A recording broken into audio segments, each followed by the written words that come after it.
Welcome to the Church Answers podcast. I'm here with my dad, Tom Rayner. My name is Jess Rayner, and we are so glad you're here today. These are a fun moment for us that we get to have, and we get to have a conversation about the local church and issues in the local church, challenges, opportunities in the local church, questions in the local church. And our hope is that along the way, we're giving you some answers. And so thanks for joining us today. Dad, glad you're here as well.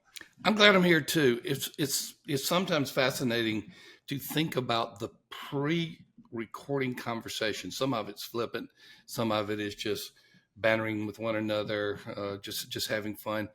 We had a brief but serious conversation about the title of this.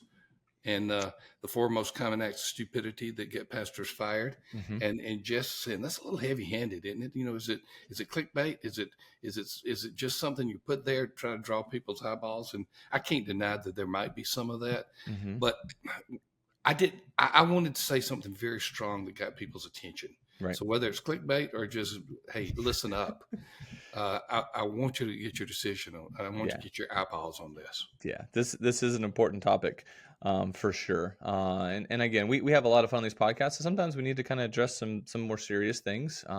We care about the local church, and we care about the pastor of the local church. And our hope is that listening to this will be preventative. Rather than, reactive in any capacity, preventative, and to help you think as a church pastor, just about maybe some guardrails that you can put up in your life. But before we jump into it, I want to thank Cheney & Associates. They are our sponsor for today's podcast. You hear us talk about them a lot if you're a regular here at the Church Answers podcast. Cheney & Associates is what we call the accounting firm for the church. They have 1,100 churches and growing. It's amazing. 1,100 churches. And I do. People feel accounting is a big word. This is bookkeeping. This is church finances. This is anything that has to do with money and stewardship in your church. Cheney Associates wants to help. They focus just on the church itself. They don't do any other type of accounting and bookkeeping. They focus solely on the church. And in a recent podcast, I learned they help the church leaders and pastors out as well. Oh, yeah. They don't do, it's not just from an organizational standpoint. They help out the individual pastor as well. And so it's worth your time to reach out to them and see if they can help, especially if you're doing it on your own, or maybe you have a bookkeeper that's retiring. This is a great opportunity to reach out to them and see what they can do. They'll save you money, and they might find you more money in the process. So Steve and Cheney Associates, we're so thankful for them to be sponsoring this podcast today. Dad, I've had my record of making some bad decisions. I don't acts of stupidity. Do you remember the time that I was young? I think I was maybe in middle school that I skipped church. No, I don't. Do you remember that? Shame on you. And you know what? It's one of those things I still feel guilt and shame about. You know how there's some decisions you make in your life that it's just like you feel guilt and shame. Long story short, you dropped me off for student youth group, and there was a guy that met me at the door, and he said, "Hey, let's stay outside and play." And I was like, "That sounds like fun. I'm not going in." And I spent the whole hour and a half outside the church, never even went in the building. And do you remember what happened at the end? I don't. You caught me. I did. You caught me, and I tried to hide from you. Why don't I remember these things? It should be. I remember it. I saw your car coming down the road, and I was like, "Oh no!" And I tried to hide on a hill. And you know what? You can't hide very well on a hill. Hey, Dad, I'm guilty. It was that instant guilt. I have no recollection. I don't know if it's because of my age I don't remember, or it's just that it's just another thing your kids do, and you can't add them all up. Yeah. Well, from my perspective, there was instant guilt. And I think you let me off on a warning that time because you saw how much guilt I had for doing what I knew I shouldn't have. Shame on me. I should have put it to you at that point. I mean, there's other times you put it to me. So, it's okay to have a little grace every so often. Oh, wow. Wow. Shame on me. Well, anyway, when you talked about acts of stupidity, and this is me as a kid, but it happened in a church setting. It just kind of drew my memory back to like, and it's nothing like these four, for not sure. a good decision. But yeah, I just brought that in just because even though that one's lighthearted, and I just kind of want to start on a lighthearted note, the rest of these are pretty serious. Mm-hmm.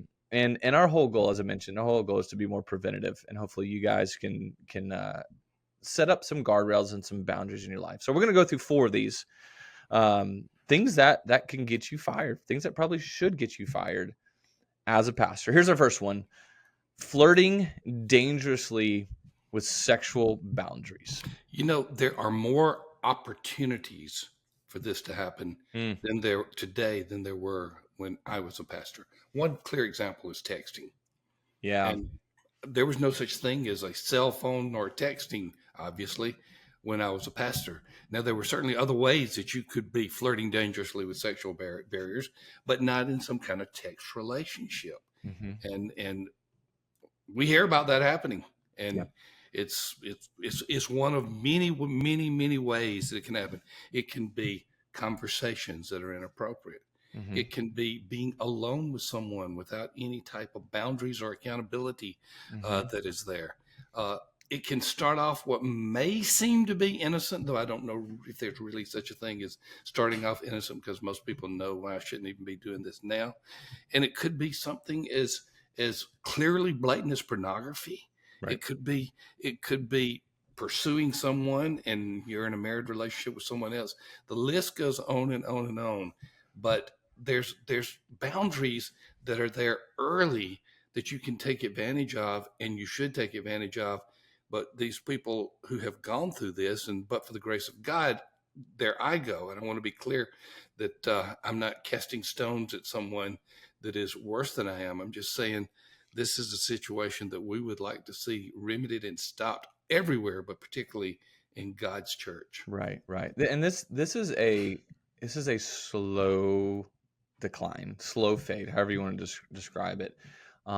It's very rarely that, a pastor, hey, my wife and I, this would be a male pastor, my wife and I are having a great marriage, things are going great, and then the next day they go out and cross a boundary they shouldn't have. This is something that's usually typically slow, starts slow. It seems innocent, but it's usually not. Mm-hmm. Um, so it it starts from somewhere. And I think too, there's some temptation of like, there's just something that's a little off in your life, and I think this is where it begins. You I can, even agree. from the outside, a lot of that could seem the church is growing, things are going well, but there might be some inner turmoil. There might be, just you feel distant from your spouse. There's something that usually just, if you take a moment and you stop and you do an inventory of your life, you're going to see something's a little off in this area. Without defining what that is, Satan typically uses that to begin this slippery slope.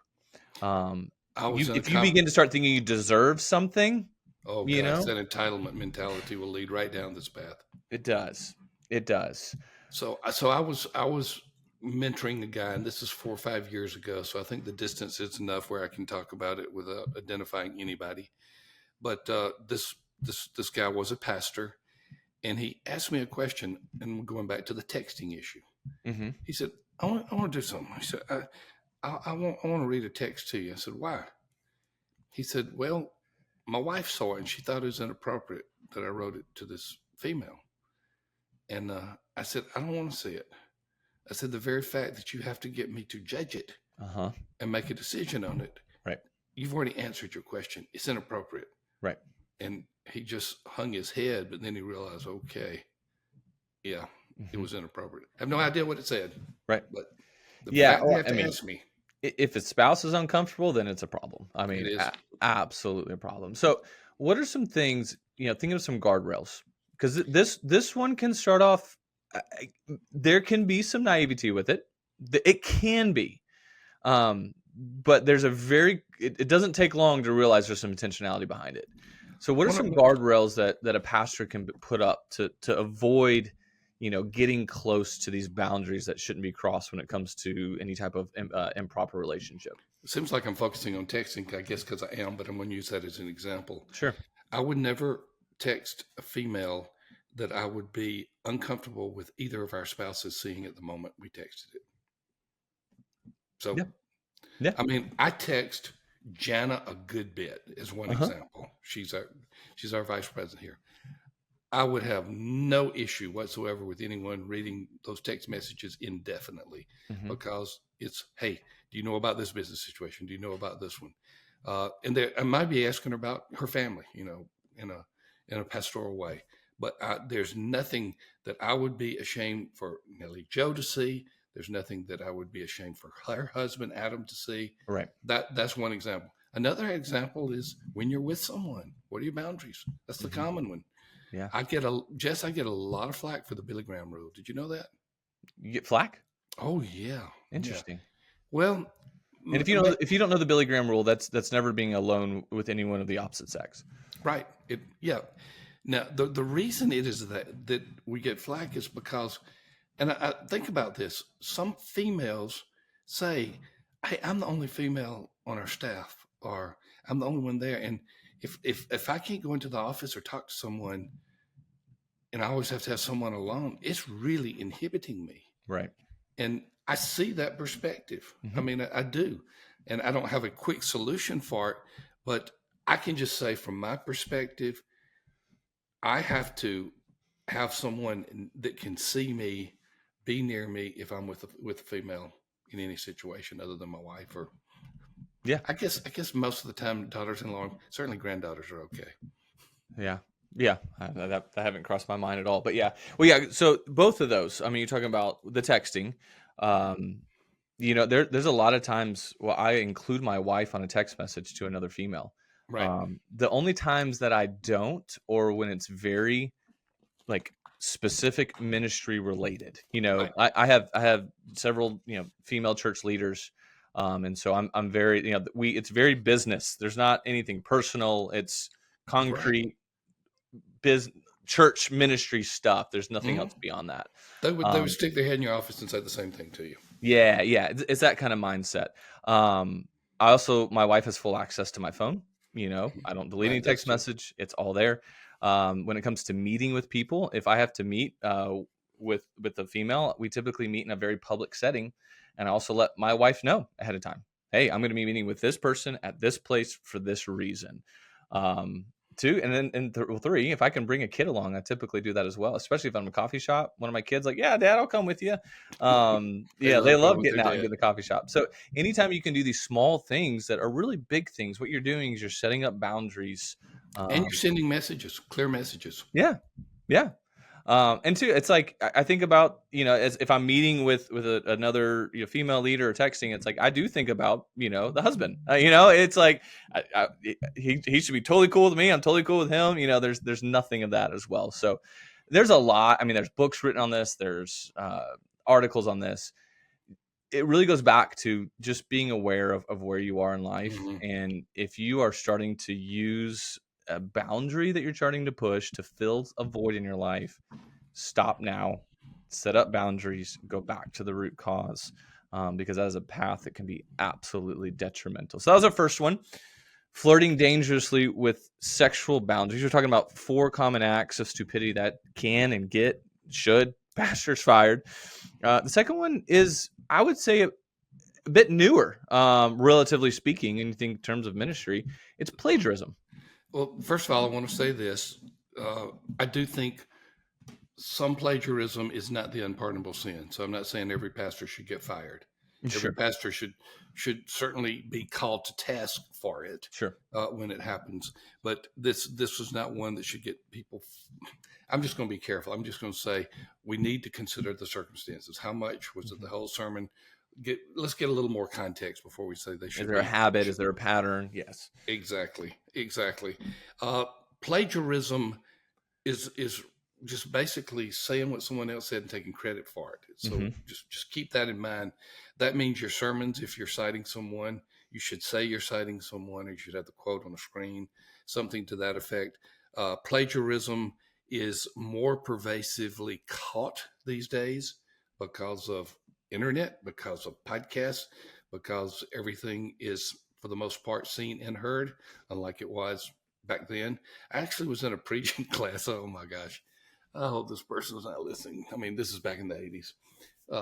And this person preached a sermon, and our professor, Dr. Carl Bates, said he had this preacher voice. He was pastor of, I believe, First Baptist Charlotte, North Carolina, before he retired to become a professor. And he said, "Brother, that is a very good sermon."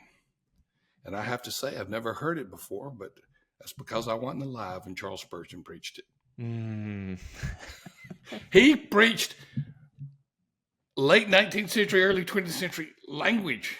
I mean, we're all kind of looking around and saying, that really sounds weird the way he's talking.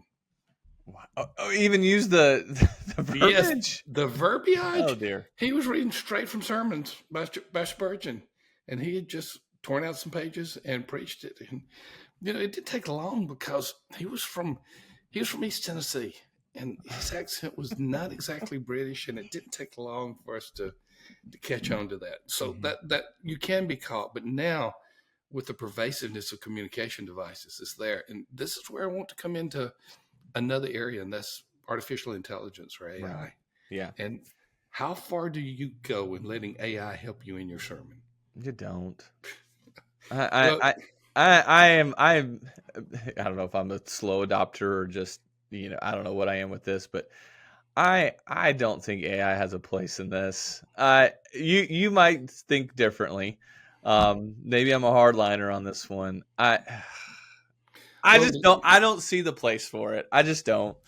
so the questions that arise to come to church answers are, is it okay for AI to proof what I've written?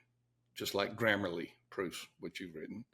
For Grammarly now has AI. So, it's embedded into Grammarly. So For is that okay? grammatical purposes, okay. Yeah, and that's why you would use it. But you'd have to instruct AI only do grammar, don't change content, Right. because AI is real proud of itself and he'll just run with it. Yeah, and that's the whole thing. It's just like once you put a foot in that world, it's so easy to go down that path, It and is. get dependent on it, and then start using it more. So I just, when it comes to God's word and the preaching of God's word, I'm a no. I'm just And a then no. this is another question. Hey, I've been using technology and I have a subscription to a company that provides all these tools for Yeah. studying, and I use them. All AI is doing is scraping the internet and saying, here's some tools for you. What if you use them for two? What if you use them to tell you the Greek or Hebrew of this, what it means, and then you double check it to make sure?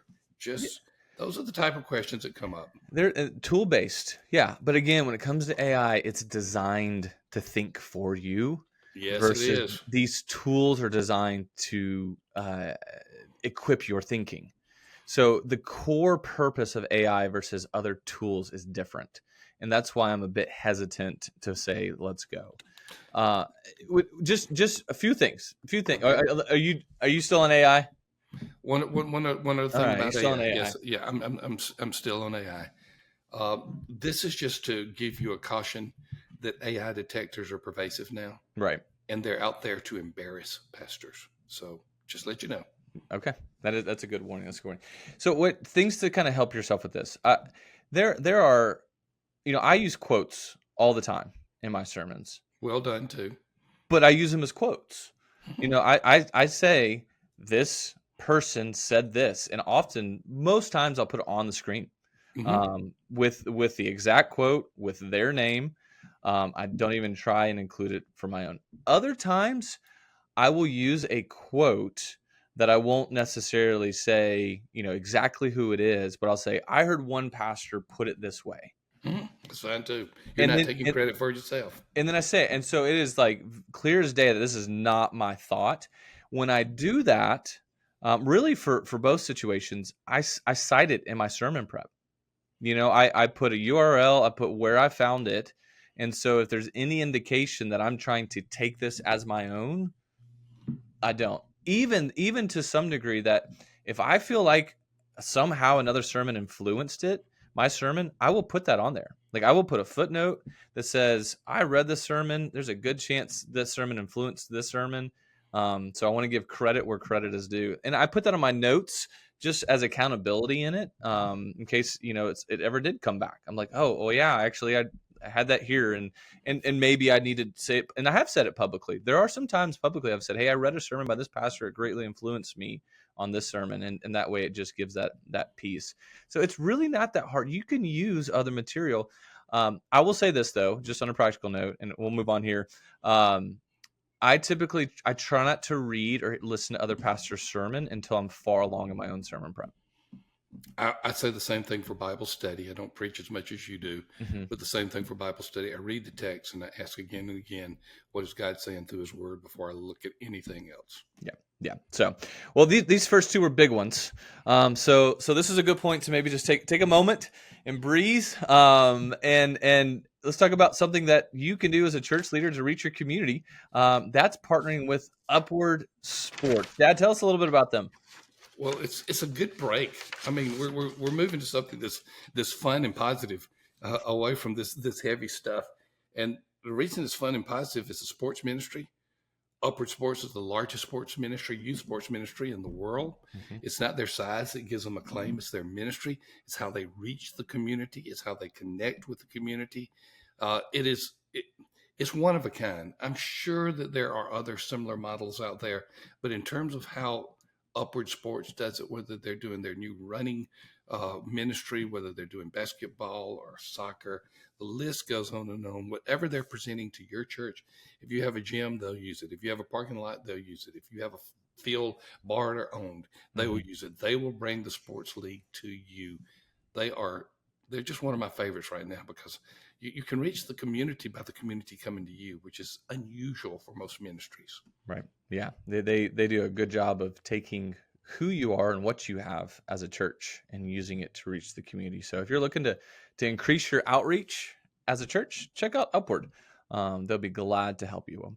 We're at the halfway point here. We're talking about the four most common acts of stupidity that get pastors fired. So far, we talked about flirting dangerously with sexual boundaries. Second thing we looked at is plagiarism. And the third thing is financial stupidity. It's usually the credit card. Mm. It's not usually putting your hand in an offering plate and grabbing cash because not many. There's some churches that don't have offering plates anymore. Oh, that's our church. Their cash is not common anymore. Right. So it's usually using a credit card for the wrong reason. I just got the image. Did you ever watch the movie Home Alone? Oh yeah, absolutely. I don't know if it's Home Alone 1 or Home Alone 2, I don't remember, but there's the sticky bandits, and they take their hand and they reach it into I think it was the Salvation Army bucket, and they steal all that money because their hands all has tape all over it, and they just stick it. I think it's that. I'm pretty sure it's Home Alone, maybe Home Alone 1 or 2, but that image just came to mind when you just pastor just reaching in the the offering plate, just taking it home. But you're right, it is credit cards. Yeah. It that can be because it's the easiest access. It's let me give you an example. I was contacted by a pastor who had a staff member, and the rule in the church was if you take someone out to eat at a coffee and it's really for ministry or outreach or evangelism, something that's fine for the church to pay for it. Mm-hmm. Well, he did it 5 and 6 times a week, and they were meals, and it kind of got to the point where he's paying for his meals, and then just finding people to come join him. Yeah. Yeah. So, there's a line. Then you cross it. Right. I don't know if he crossed it from the beginning or not. And so the pastor said, "What would you do?" I said, "Tell him to stop it. Right. It's wrong." Yeah. You may have to give him actual guidelines on how many he can do and what they can be do for, because he's not honoring the system. Yeah. That's a way that you can, again, financial stupidity. Again, there are times when you do things and you're just not thinking, and you just need to be brought to task and move on. Mm-hmm. There are times it's theft and you get fired. Right. Yeah. Yeah. And that goes back to the heart. That's an issue that you need to, if you're in that particular setting, and be like, well, was this intentional, or are you really doing ministry? And, the easy solution for that is just, you have a budget. Yeah. And once you go over that budget, you don't get to do it anymore. And so that forces, churches and church leaders to be more strategic. That's why I have a budget for meeting with people. And so that is a line item in the budget. It is clearly tracked, so they know how much when I meet with people. But yeah, I try and do coffees. Mm-hmm. Cheaper. It is so much cheaper. Well, it used to be. Coffee's gotten expensive too. That's true. but it does help. Sometimes it is meals. I go to where the people are. Like I go and try and meet them where they are. And you got to ask the question too: who's included? Is it a spouse for the pastor? I think they should be if they're part of the meeting, if Yeah, they're part of the ministry. yeah. How about the kids? Again, that's It's a little subjective. Yep. it is subjective. How much if they have other kids and you're bringing kids there to be with them? Again, you got to ask those type of questions. Yeah. But when And it's all said and done, yes, yeah, and usually these type of situations fall out where there's financial stress within the home. yes, And so if you're a pastor and that you're kind of seeing the temptation of like, oh, I could probably just float this one on the radar. I could probably, say it's a ministry, but it's really not at the heart of it. My guess is there's probably some financial stress at home. So my encouragement to you, if that is what you need, um, get financial help. You yeah. know, Go to ChristianMoneySolutions.com. getting ready to say christianmoneysolutions.com. Go check out their 8 money milestones. Start getting your financials back in shape. And then too, sometimes you just, if you feel there's a temptation there, you might need to just turn your credit card in until you can get your own financial situation, straight, and just say, hey, I just, and you might have to be honest with someone in the church, like, hey, financially we're not doing well. That can feel scary, but it's way better to do those proactive measures than falling into temptation that could potentially cause you to lose the effectiveness of your ministry. Hey, two stories for you. So Okay. you don't have my stories. Story number one, an employee, I'm not going to give the place, uh, was having personal credit problems. He made his own decision to do away with all his credit cards. Something broke down at his house and he used the corporate card to pay for it. Lots of money. So that was, being addicted to credit cards doesn't necessarily mean you do away with them if it's a corporate card Yeah. in there. And so, that was a mess. Another situation that's public record, but I'm not going to give names or anything for this. I don't know if I did right on this, but one of our employees at Lifeway had a scheme where he was taking things from the warehouse at Lifeway and then putting them eBay or somewhere and selling them. And he ended up going to jail. Sure. His parents came to me and pleaded. He went to jail before I came to Lifeway. They came to me and pleaded for him. I had such a bleeding heart. I went and petitioned before the judge in court for him to be released, that he had paid the price. Wow. I don't know if that, I didn't have enough conversation with him to know if it was a justified decision. I just felt so badly for his parents, but he broke the law. I don't know if I did the right thing. Yeah. But the judge admonished me. I said, well, I would like to. He said, let me remind you, this isn't your decision. This is a court of law decision. You don't get to decide. Okay. Yes, sir. Yes, ma'am. Yes, sir. Yeah, yes, sir. At that point, yes, Okay. sir. Oh my goodness. Those are two things you probably didn't know about. I did know that. Yeah, just be careful with financial decisions. Set up those boundaries. Have a good financial team. Have a good, accounting firm like Janie. Like They're Janie, gonna help you out. Which brings us to our final and fourth act of stupidity that can get a pastor fired. This one, we kind of, the first two were pretty cut and dry. Yeah, they're kind of fading a little bit in strength as we go down them. Well, and then they become a little bit more subjective. Right. This last one is probably the biggest gray area of the four. You coined this phrase, social media madness. Mm-hmm. Well, it's going on to social media and it's saying things that are inappropriate to in a public setting. It may be vulgar, but it may just be anger, and anger is the most pervasive thing on social media. Here's a quote that I have, and somebody, if you can challenge me to it and win, I would love to hear it. But here's my quote that I say quite often: I've never seen anyone win a battle on social media. Oh yeah. Yeah. It's just, it goes back and forth. Everybody gets dirty. Yes. Yep. And you never hear someone say, I think you're right. I'm going to change. I'm going to become a Democrat. I'm going to become a Republican. I'm going to change my view on all of these issues just because you have convinced me in your anger to do so. Yeah. I mean, too, it's your witness. It's your Christian witness. You're not on social media, are you? I'm not. I've been off social media for many years. In fact, I don't even know the passwords to my accounts.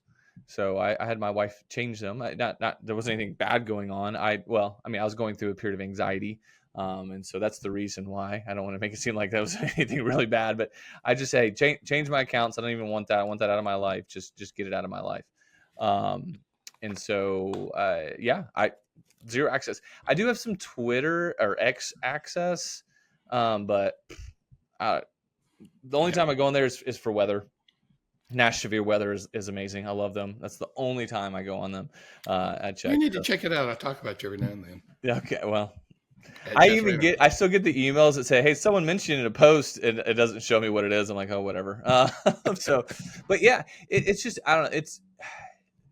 There are some good, I'm sorry, there is some good that can come out of social media, but it just seems so much less than it used to be when it first started. And so, as Exactly. a pastor, this isn't necessarily the place for you just to vent everything. It's an extension of your ministry. And it's not Um, the place for you to view everything either, because you're going to have a jaded view of some church members as a result of that. yeah, But you'll probably find out about it anyway because someone will tell you. yeah, Did yeah. you know what he posted? No. I do. I love that too. And just as a side note, for me being off social media, it's allowed me to be more intentional and engaging with people when I'm with them face to face, because I'm asking them the questions. And two, my church has come to realize that, oh, just because I put it on social media, just doesn't know it. And so I get to have more of those conversations. I get to celebrate in the moment, like when people say, "Hey, did you know this happened?" They get to see my true and honest reaction. So there's so much good for it. But yeah, just be careful that you, especially in political realms, Oh, that the you're not election season's terrible. doing things that and we're talking about, like, egregious stuff here. We're talking about Mhm. really just being ugly and rude, and using as a form to act like it's just another arena of your life that doesn't touch your ministry. And so just be very mindful. Yeah, yeah. These pastors who say any of these quotes or anything I say is personal and does not reflect anything upon the church where I am serving as pastor, it doesn't work that way. Sorry. Yeah. Yeah. There's an article I read, and I still going back to plagiarism. I didn't come up with this. I can't remember the name of the article, where I got it from, but it talked about our online lives are unwieldy filing cabinets, Mm. that everything gets stored online and it never goes away. It never goes away. And so there's no more moment in time. It's all there It's, forever. so I recently wrote a post. Not that it's the greatest post in the world, but 40 things I've learned in 40 years of ministry. And one of the 40 things was the internet never forgives or forgets. Hmm. Yep. It's always I think that was there. original with me, but if it wasn't, I apologize. And I want to say I did not intentionally plagiarize that comment. Yeah, in fact, I just had a lunch today with some local pastors, and we talked about how, in fact, we said today, every social media post, every text, every email. We even talked about security cameras. This is why it was one of the churches in our areas. They're getting ready to open their brand new building, and I said, I'm going to come TP it. And he goes, "We'll get you on camera." And I said, "That's great." I said, "My whole life's on film anyway. I mean, there's cameras everywhere. Everything's being tracked." I said, I'll wait for the camera, wear my church shirt as I TP your new building." So we have a good relationship. They're actually Obviously. pretty close here to us, but yeah, it's just that mindset. It never goes away, and so just be very careful about how you use social media and what it's being used for. So I hope today, if you're listening to this as a pastor, as a church leader, that maybe it's gone, hey, I need to set up a few guardrails in my life. I need to maybe take a step that will feel uncomfortable but necessary, so that I don't unknowingly or unintentionally drift towards anything with inappropriate relationships, anything with plagiarism, anything with financial reasons, anything with social media. And so maybe these weren't the questions you're asking today, but hey, we're going to hear, hopefully provide some answers as well. So before we wrap up, and Dad, before we hear your closing comments, I want to thank Cheney Associates one more time. We're so thankful for them. They will be the ones to help you from a church finance standpoint, bookkeeping, accounting, anything you need. They are dedicated to the local church. They're dedicated to the pastor, to the church leaders. And so if you have any accounting, financial needs, please reach out to them. It doesn't cost you anything to have a conversation. Just go and talk to them and see what could happen. And if it's not a fit, it's not a fit, but you don't know if it's a fit, until you try it. You So should try it. yeah, go give them a shot. So Dak, closing comments when it comes to pastors and making sure they make good decisions. You can lose a lot of things in any vocation, but if you lose your testimony as a pastor, as a Christian leader, it is hard to recover from it. The easier thing to do is to make these preventive measures a part of your life on the front end rather than suffer the consequences later on. So good. So good. Well, we hope today, even though it's been a tougher, a little bit heavier topic, it's been good. We need to have these conversations every so often. And so thank you so much for being here. Thank you for listening. As always, we love for you to give a like, give a thumbs up, give a comment on YouTube. Let us know. We love that you're here. We love that we think of you as we're having these conversations. It's kind of like you're in the room, Exactly. but we'd love to hear from you. So feel free to reach out to us. Let us know if you have particular questions when it comes to church life. We'd love to answer them. And so maybe at some point we should do like a viewer requested podcast or It's been a something. long time since we've done that on any of our podcasts. That would It be used to be a quarterly regular on the Rainer on Leadership podcast. yeah, We need to do that. that'd be good. So thank you so much for listening. We'll see you on the next episode.